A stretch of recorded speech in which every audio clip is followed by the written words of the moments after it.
Father, I thank you that we can just open the second session and we can continue to talk about these things that intrigue us. And Lord, thank you that we are students of this and that we are learning and that you want us to learn. Father, in the end of the day, that we can come to your understanding of wealth and not our own understanding. And we thank you for that in Jesus' name. Amen. So I just want to make a point before we move on. I know for a fact that I'm not standing here before you today because I see myself as a teacher. I'm just a student sharing with you some things that I've learned in life and some things that I've gathered through learning from other people. Okay, so please don't look to me as one that is accomplished. But remember one thing, I'm a student. And I spend a lot of time, a lot of my free time on studying these things. It's my passion, wisdom, wealth, these things. I love to read about it and to study it. So I like sharing this with you this morning. Okay. So I don't know how many of you were at the previous WOW encounter, and we talked about an asset table. So I'm not going to talk about that asset table again, but we said that you need a table in your life where you can put the assets that you have built, the experiences that you can build on that table, because that's what you draw from when you need wisdom. Now, when it comes to wealth, you also need an asset table, okay? I've got an asset table here, and in the final session, I'll show you some books, and we also have some books that we will be giving away. But the main thing is, one of the assets last time I spoke about, which I want to tell you again, is we live in a world and in an age where education is freely accessible. It's freely accessible. Now, there's a place and a time where you pay someone to give you education, you get a certificate, a degree, you get the paper. You sometimes need the paper in life, the document, the certificate. But when it comes to basic mindset, there's so many tools out there. And I'm showing you a few YouTube videos here today, but there's thousands of these things on the internet available. It's your choice, I said last time, the movie, How to Train Your Dragon. I think social media and the platforms that we have, it's sometimes like that. It's like this dragon can either be a bad dragon or you can train it to be a powerful instrument. How do you train YouTube and all these platforms to give you what you want? So if you continually follow the bad links, that's where you will end up with. But if you continually follow and train it to give you the things that you need to be educated with, it will give it to you. There's never been a time in this world where it's easier to learn than now. So we don't have any excuses when it comes to education. But let's focus now on the next topic, which is myths about wealth. Okay, and we're just going to work through a few pointers about things that people say and do when it comes to wealth, which is not correct. Okay, are you ready to go? Myth number 1, wealth is about money. Now, I think you've learned by now that no, it's not. What is wealth about? Wealth is about time. It's about education, it's about a mindset, and it's about a life lived fulfilled. That's what wealth is about. Okay? So there might be, at the end of your life, you might have less money in your bank account than the person next to you, but you might have lived a wealthier life. Because it's about those things. It's about time, it's about education, a mindset, and a life lived fulfilled. Now, none of us can say here today that I'm too old to start. We're never too old to start. Anyone can start. But I do want to say to the young people out here, if you're 20, yes, you've got a lot of opportunity to follow after. If you're 25, goodness, you have a lot of opportunity. If you're 30, you still have a long time. If you're 20 in this building today, I want to tell you in 50 years from now, none of you will have an excuse not to be a millionaire. If you follow the right path, if you do the right things, where do you start? Mindset, education. Mindset, education. Don't say, yeah, but I don't have money. It's not about money. It's nothing about money. It's about education, mindset. Okay, you can be that. So let's look at the second myth. Only learn from Christians if you're a Christian. Well, it's okay if you want to do that, it's fine, but then you must just make sure your tennis coach is also a Christian, or your rugby coach. You must make sure your gym instructor is a Christian. Must make sure you only go to a university class where the teacher is a Christian. We can't live that way. Okay, there's people out there that have accomplished many great things. So in the final session, I'm going to play you a video of someone that I follow, that I like a lot. But I want to say in advance, if you're going to look at these things, there's sometimes words coming out that's not our values. But you can learn from him. Okay, so don't get stuck in that. If you learn from people that are not Christians, learn to differentiate between what's our values as Christians, what's our faith, what fits into our biblical understanding, and leave the rest out. But don't only get stuck in that. The yes but statements. Okay. Have you seen, if you're in a group with a group of Christians, and you say, yes, but God blessed me and I'm very wealthy, then what is the first thing that people start saying? Yes, but. We must just realize that God, He doesn't really intend you to love money, and just make sure that you don't fall for the trap, for the root of money. Have you seen that? When you're with non-Christian people that are rich, and you say, yeah, you know what, I'm blessed, I made a lot of money. What do they say? Well, we don't know about the blessing, but we like talking about making the money. But in Christian circles, we are sometimes so. And then I ask myself, why don't we use that same yes, but for all subjects? If I stand with Christians and say, you know what, God healed me from my sickness. Yes, but. Did He really heal you? Don't be too sure, because He works on your character. And God is blessing my life with a lot of joy. Oh, joyful. Yes, but. There's a place for sadness in your life.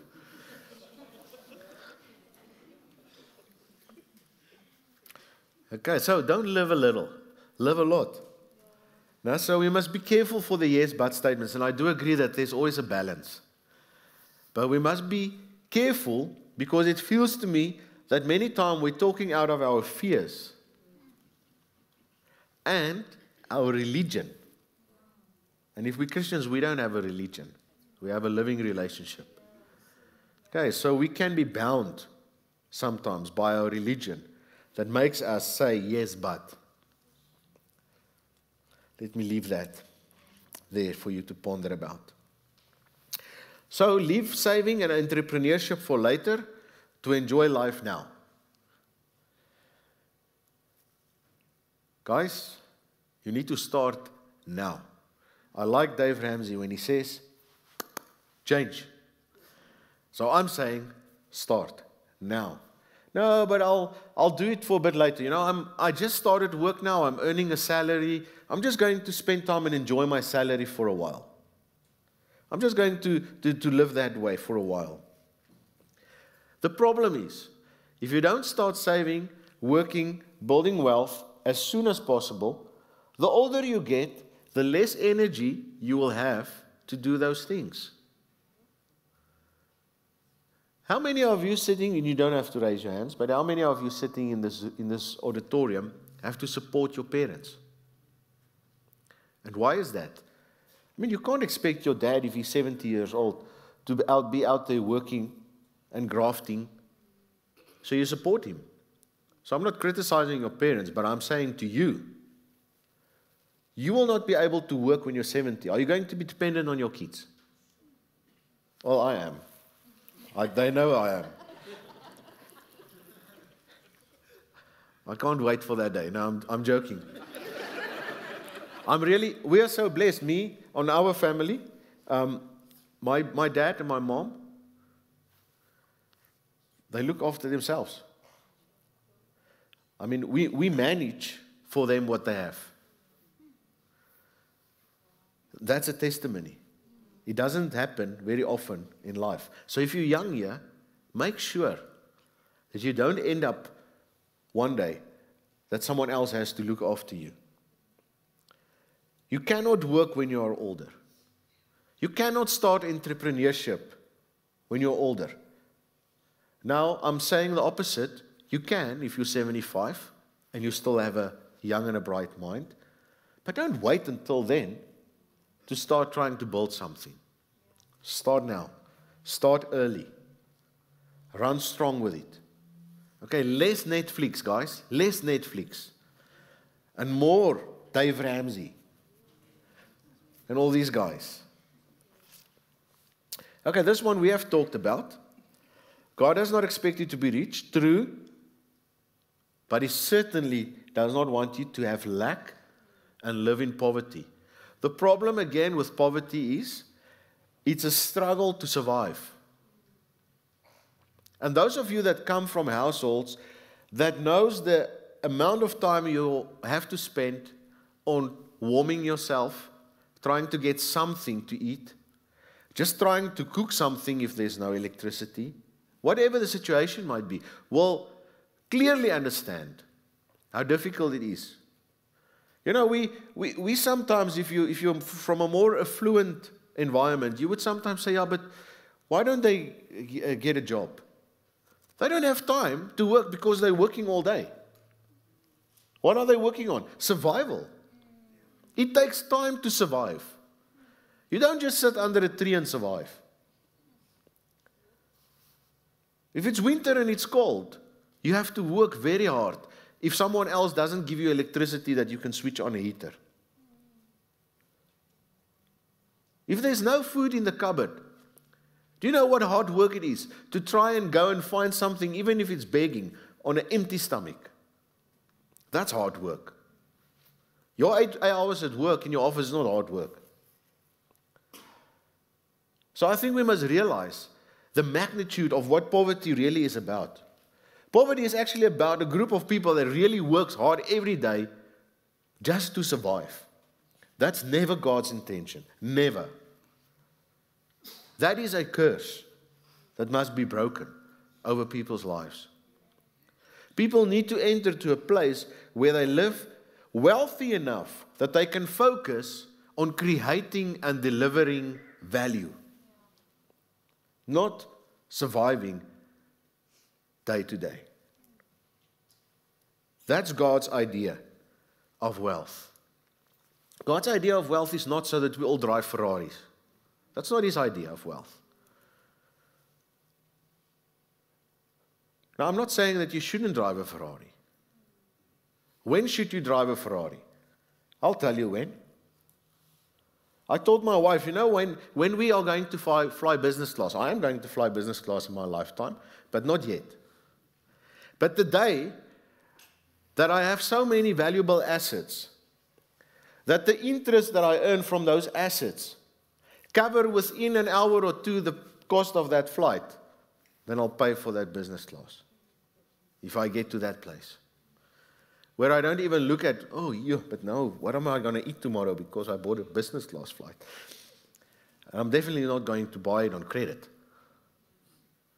So the same is, if you can buy a Ferrari and it doesn't dent your assets like this, go and buy it. That's your wealth. Go and buy it. But that's not what we're aspiring to.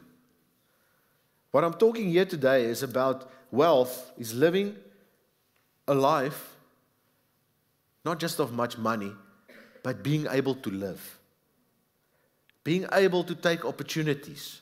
An opportunity come past, a young person. Come with us on a tour. I can't. I don't have the money. It shouldn't be.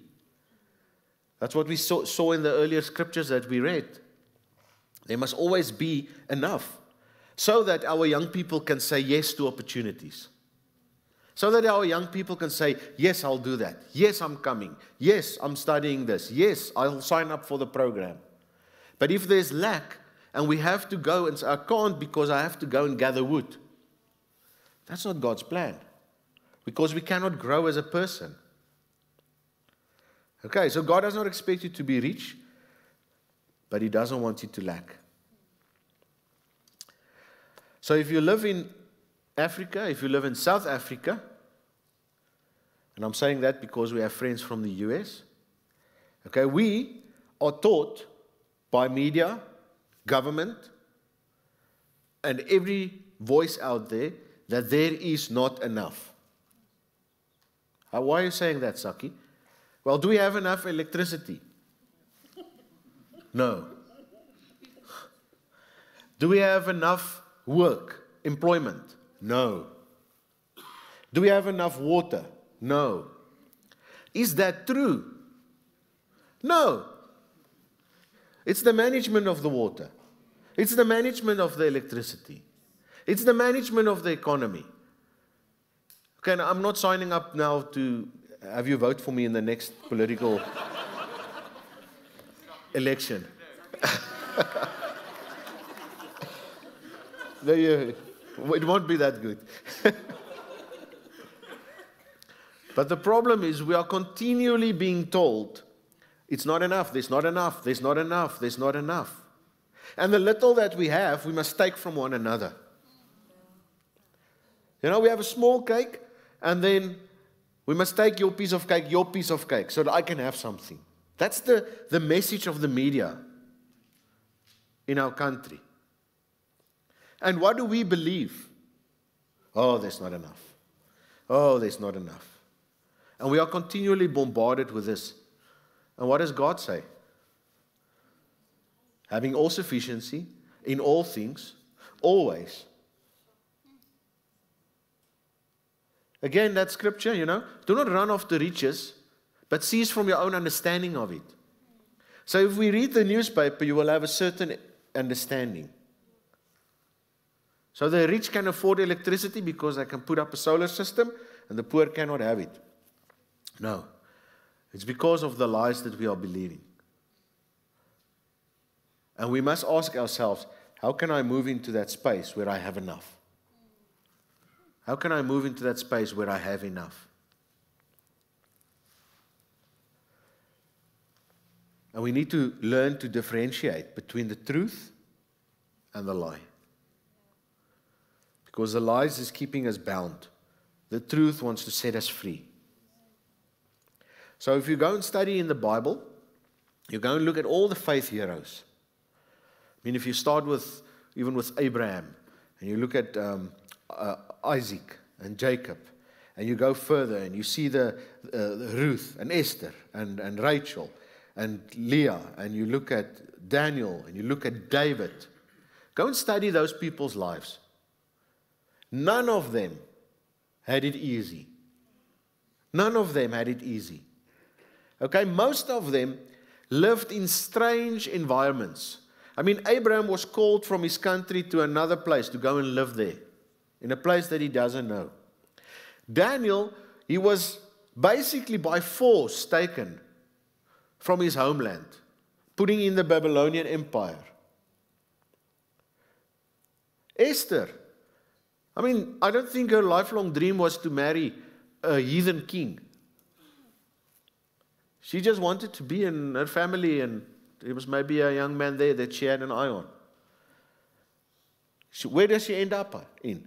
And so I can go through all the different stories. I mean, David, struggling with Saul, even in his own family, he was looked down upon.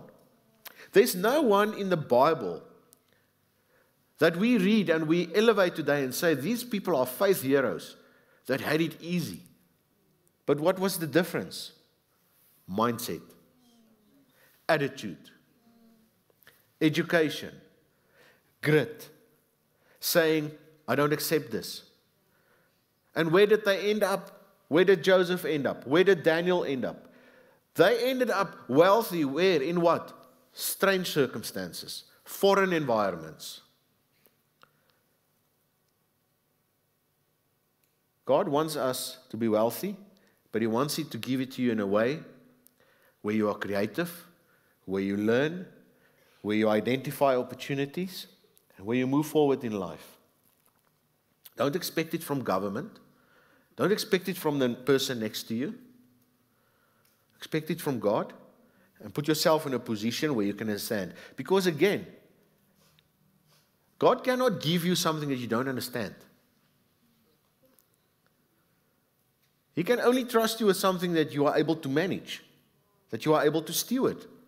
So if you don't educate yourself, how can He trust you with that? You know, it's like taking a 6-year-old and saying, here, I'm trusting you with a grade 12 mathematics book. Oh, yes, there might be 1 or 2 kids out there that will be able to figure out what goes on there, but it's not the norm. What do we call that? That's a miracle. Okay? But the norm is that God gives you what you can understand. So you need to take responsibility for what's between your ears and in your heart, doesn't matter what age you are, and equip yourself and educate yourself so that He can give you the opportunity so that you can understand. And that's why I need my asset table. And I need to continually increase my asset table. Okay, in one of the clips they said that in the next 5 years, you will be the same person except for the books you read and the people you hang out with. Yeah, but I'm not actually a reader. That's a shame. I mean, again, in today, you don't even have to read the book. You can listen to it. I mean, every book that's there under the sun, you can go on YouTube and say, give me a summary of the book. And someone will give it to you in pictures. There's no excuses. The moment we understand that, we get rid of the excuses, and there's not enough time, there's not enough electricity, there's not enough this. Get that out. It depends. You will only have in life what you put in. What you put in your schedule is what you will get out of your schedule.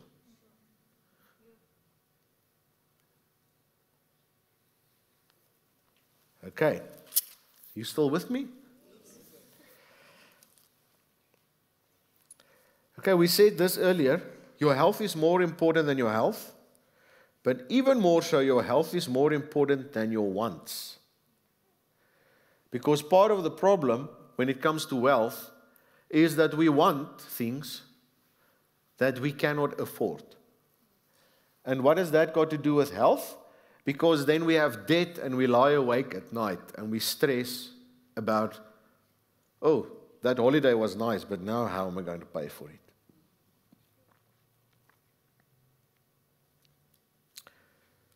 Many times we buy things that we can't afford, and then we have that instant gratification, and then afterwards, that gratification, it doesn't line up with the stress that we have afterwards of paying for that.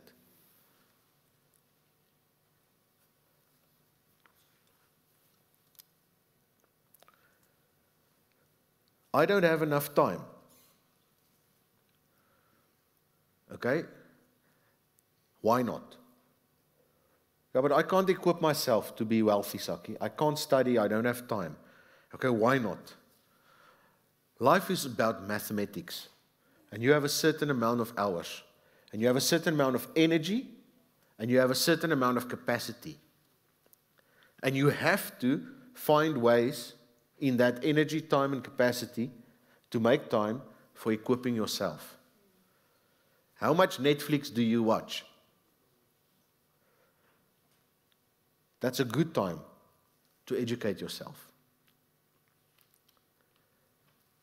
If you're in ministry and you give all your time to the people, when do you educate yourself? Especially if you don't earn money from it. Because then you are running on your bread. Because even when it comes to time, you have seed and you have bread. So there's certain time that I give as bread and that I have for myself and so on. But then there's time that is seed that needs to be invested. Part of that is investing in people, but other time is investing in education, investing in fulfilling God's purposes in my life. And I need to learn how to do that. How many hours do you idle? What do you spend your early mornings and your evenings on? Good things are not necessarily the right things. Again, it's math. The amount of time you put into certain things, that's what you will get out. So if I put in good things, but it's not the right things, I will get out good things, but it's not the right things. So I have to decide. What is important? What do I need to let go? What do I need to leave behind?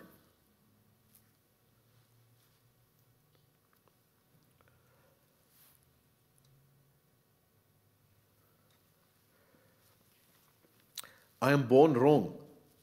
Okay, now you can say that in a variety of ways. Okay, but I've got the wrong family name. I'm born in the wrong culture. I'm born in the wrong country. I'm born in the wrong age. I'm born in the winter. I don't know what your excuse might be. Okay, so but if you read in Proverbs 8 verse 5, and then also in Proverbs 9 verse 16, we read a bit about these two ladies, Lady Foolishness and Lady Wisdom. Now Proverbs 8 verse 5 says, Lady Wisdom, she calls out to the simple. In Proverbs 9:16, we see Lady Foolishness, and it says that she calls out to the simple. The point is, both of them call out to the same people. Both of them call out to simple people, which we all are. You choose to whose voice you're going to listen. No, I'm born on the wrong side. No. You choose whose voice you're going to listen to. You choose what your inputs are. You choose. So let's look at it again. Matthew 25. With how much did each one of them start? 0. Okay, they started with 0. Okay, then one got 1, one got 2, and one got 5. So why would the master give to the one 1 and to the other one 2 and to the other one 5? Why do you think he would do that? Capacity. Okay, he knew them because he was their master. Okay? So let's say the first one that got only one, his name is Rick. So the master stood and said, yeah, but Rick, he's always late for work. You know, when I ask him to work overtime for half an hour, he's got to complain. He never reads his WhatsApps. It's a bit difficult. Let me give him 1 and see what he does. But let's say the one that has got 5, his name is Tsepu. And the master was looking and he was thinking, but you know what? That one time I asked Tsepu if he can just quickly, my kids spilled in the car. They spilled something. And I asked him, can you just wipe the spill? I don't have time now. And then when I got the car, he cleaned the whole thing. He even polished the tires. And he went to the garage, he filled it up with petrol. This guy is someone I can work with. Let me give him 5. Okay, and that was the basis. But where did they start? 0. They both can say I'm born wrong, or they both can say I'm going to listen to Lady Wisdom. It's their choice. So you are not born wrong. You are born where God intended you to be born. The only thing that's in your hands is you might not attain everything that He has got in store for you in your lifetime because of wrong decisions.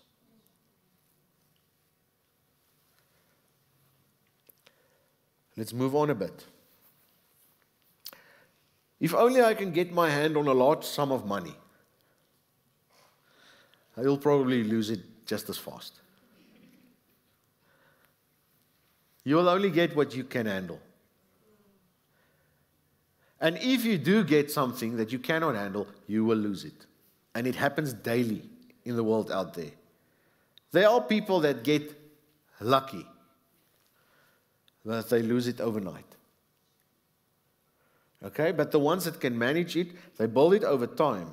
Real wealth, sustainable wealth, is built over time with patience. And because we are Christians, but not even if we are Christians, if we do and play the game according to the right rules, you get to a place where you move away from earning and you move into the place of blessing. That's where we want to come to. That's real wealth. What do you mean, Saki? Okay, so let's look again. Matthew 25. That all started with 0. 3 guys. What did they end with? The one that got 1, with what did he end? So he started at 0, he ended with 0. The guy that got 2, what did he end with? The guy that got 5, what did he end with? Not 10. 11. Where did he get the 11th? The master gave it to him. Did he work for it? No, he got it for free. Blessing. Yeah, I'll bless you with this one. Take this one as well. Rick doesn't know what to do with it. Chepu, take it. That's where we want to get to. You want to get to a place in your life where you live in the 11th talent. So it's not getting a quick buck. It's about building. It's about building wealth. It's building trust. Because people is not going to throw you the opportunities if they can't trust you. How do you build trust? By what you do daily. You earn it.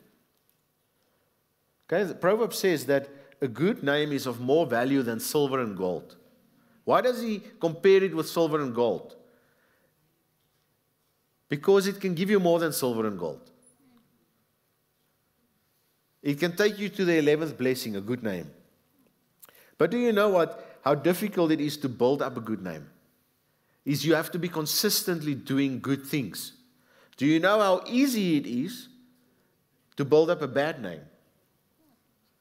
You do 1 or 2 bad things, you have a bad name.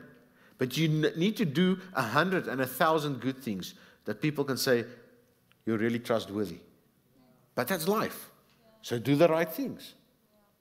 Show up early. Be on time. Go extra.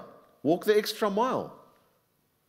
Get up early in the morning. If you have to be somewhere, get up early and study about wealth. And before you go to bed, study and pray about wealth. And when your friend says, yes, let's go to the pub, say no. Then they shouldn't even be your friends. Sometimes being truly successful is a lonely place to be. And I did start off with saying that it shouldn't be detrimental to your relationships. But again, it's you that chooses to build that relationship. If you just follow the crowd, that's not a relationship. So sometimes you have to stand aside and away from the crowd. So tomorrow I'm going to show a picture in the message where I'm sitting in a coffee store in England, and the coffee store's name is Black Sheep Coffee. And their slogan is, leave the herd behind. Okay, now, you can interpret that in a negative way, saying, yes, but Jesus said we must not leave the herd behind, and we don't want to. So if you're a pastor, don't leave your herd behind. But if you're just living where the herd are, doing what sheep does, leave them behind. Move on. Move forward. I've made a decision in my life. Even if I have to stand alone, I will stand alone. But I will be different. If I'm the only one different, it's okay. I've made peace with that many years ago. And most of my life, I have been the sore thumb that stands out because he's different. Doing things different. Trying to do it different. Always trying to be innovative. Asking the question, how can we do it better? Okay, so I'm not saying that out of a prideful way, but from a teaching way. It's your decision.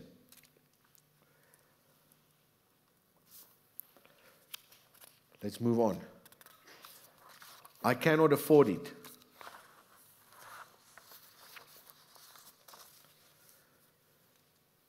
How many people will say, if there's something that they think they would like in life, they would say, but I can't afford it. Okay, now Robert Kiyosaki, which wrote the book Rich Dad, Poor Dad, he said the following. He said, never say, I cannot afford it. Always ask, how can I afford it? Why would I say, how can I afford it? Because the moment you ask how, you're putting your brain in action. Because if you say how, if you say I cannot, then there's a point and you've stopped. But if you say how, now you get your brain in action. Now you start thinking, okay, if I want to buy a house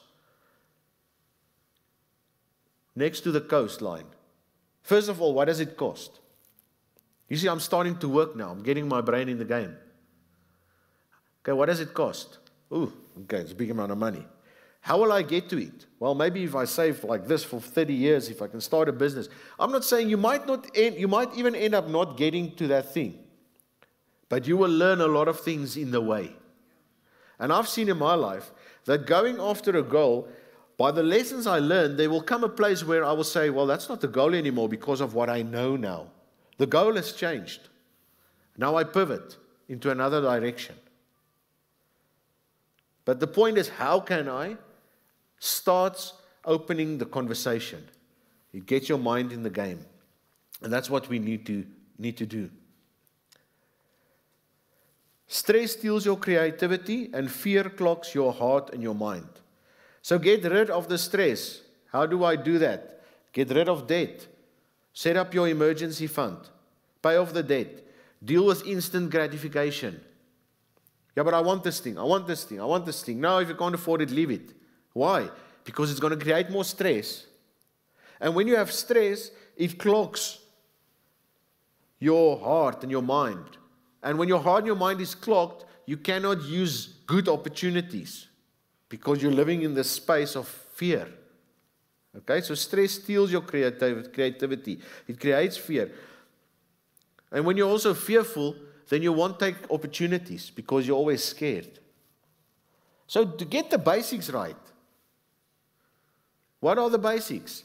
Is if you know that you have some money in the bank, that if there's an emergency, you sleep better. Put it in somewhere where you can't use it on easy things. It's there for an emergency. If you don't have debt, you sleep better. If you don't, the Bible says in Romans, don't owe anyone anything except to love them. Okay, so if you have debt, go the extra mile, get it paid off, and then live debt-free. Because you sleep better if you do that. Mistakes, criticism, and correction are a sign of weakness. The people that are rich out there, they know how to get it done. They never make mistakes. That's the biggest lie that you will ever believe. Most people that are wealthy will tell you, I've made many mistakes. Most people that are wealthy will tell you that I've even lost a lot of money on mistakes. That will happen. You will lose money. You will make mistakes when you try. The question is, do you learn? Do you learn? Do you learn fast? Do you learn to say, no, this is the wrong way, I'm changing the way. I'm going in another direction. We've made many mistakes in our lives, many. If I look back over my life, I think I could have done that better, that better, that better. Why didn't I do it better? Because at that time I didn't have the knowledge. Why do I now know that I can do it better? Because I have the knowledge. Because I have learned. So now I do it better. Now I do it right. Okay, so there's numerous scriptures in Proverbs that says that if you listen to criticism, if you learn from your mistakes, if you listen to correction, then it becomes your life. It means that it gives you fuel to move on with life. So you can either shove it, go and have a pity party, or you can take it and make it fuel for the next thing. Proverbs 1:8, listen, my son, to your father's instruction, and do not forsake your mother's teaching. That instruction is actually a form of word that says correction. Proverbs 4:13, take hold of instruction, again, correction. If you go and drill down, it even refers to criticism. If you take hold of criticism, do not let go. What are we taught? If someone criticizes me, put up all the fences. What does the Bible say? If someone criticizes me, take it.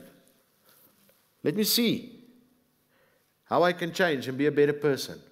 Hold on to it. Garder for she is your life. Lady Wisdom many times come into our lives through criticism, mistakes, and corrections. Hold on to it. Learn from it. Proverbs 10:17. Whoever heeds instruction is on the path to life, but whoever ignores correction goes astray.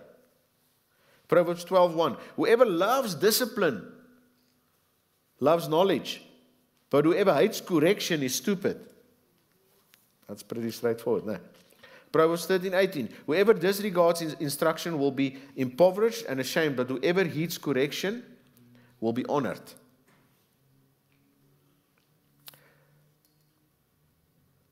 Last one. Wealth is for the lucky. No, it's not. Remember, we're talking about a myth. The myth is wealth is for the lucky. No, it's not. It's for the blessed who work hard and creatively.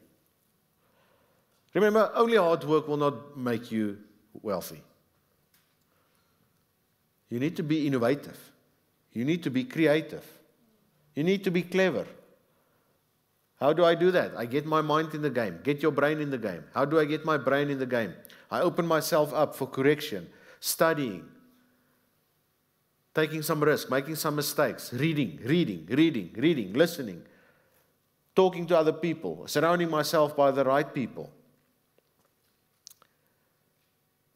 Again, Matthew 25. We want to live in the 11th blessing, not the 11th portion of luck. We don't believe in luck. One time we were in Israel with a group, and someone picked up a coin, and he says, "Hey, look how lucky I am." And afterwards I heard this, that he was a bit offended with me at that stage, so I apologize. Because I turned around and I said, "We don't believe in luck, we believe in blessing." And he said, "Okay," but afterwards, a month or two after I heard the story from him, and it seemed like he was a bit offended with my answer, but it's the truth. We're not lucky. Okay, we don't talk in our house, we don't talk about luck, never. We don't say, "Oh, I was lucky today." We're never lucky. We're blessed. We are blessed.